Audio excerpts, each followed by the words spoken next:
अस्सलामुअलैकुम नाज़रीन, मैं हूँ फातिमा और आप देख रहे हैं वॉइस ऑफ मकरान। पसनी से रिपोर्ट कर रहे हैं हमारे ब्यूरो चीफ सज्जाद मोहम्मद अली।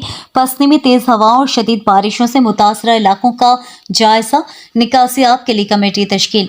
पसनी में तेज बारिश और तूफानी हवाओं से मुतासरा इलाकों का जायजा लेने के लिए चेयरमैन पसनी मीर नूर अहमद कलमती की सरबराही में एक अहम इजलास म्यूनसिपल कमेटी पसनी में मुनक्कद हुआ।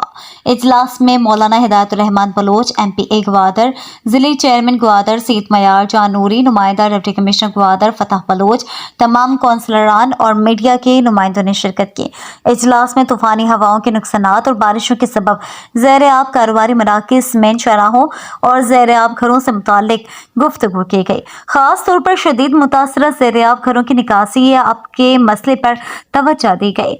इजलास के फैसले के मुताबिक एक कमेटी तश्कील दी गई है जो मुतासरा घरों का मुआयना करेगी और इनके निकासियात के लिए ज़रूरी इक़दाम तजवीज़ करेगी।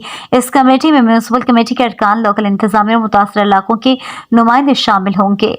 मज़ीद बरा ये भी फैसला किया गया कि पसनी में म्यूनसिपल कमेटी के पास मौजूद मशीनरी के अलावा जिले इंतजामिया ग्वादर और मुखिर हजरात के टैंकर्स और जनरेटर्स भी आब निकासी की कोशिशों में इस्तेमाल किए जाएंगे।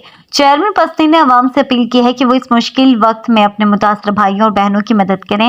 उन्होंने यकीन दिलाया कि हुकूमत और इंतजामिया मिलकर तमाम मुमकिन इक़दाम कर रही है ताकि जल्द से जल्द पसनी शहर को मामूल पर वापस लाया जा सके।